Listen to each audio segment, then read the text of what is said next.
Sek, ito lang po, no?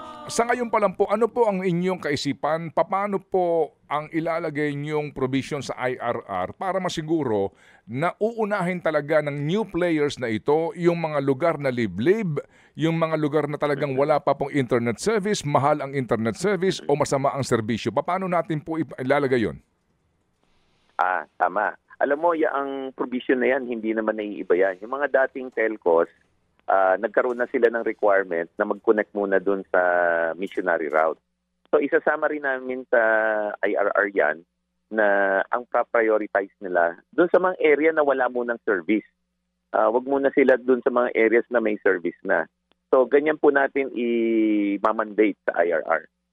Okay, sige. So, as in, lahat ng new players po ito, di ba sinasabi, mga libo daw itong gustong pumasok, sir, ng mga maliliit na players?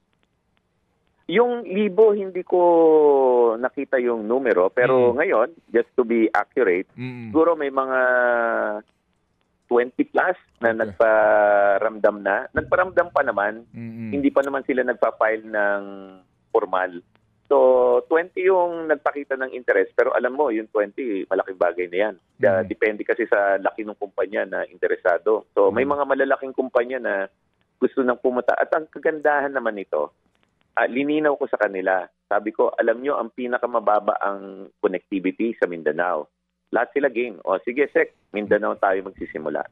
Okay, sige po. So, kumbaga sa provision ng IRR, talagang dun sila muna sa mga liblib na lugar na ito, wala pa masyadong serbisyo, at hindi doon sa mga city center, ha? Opo. Tama naman.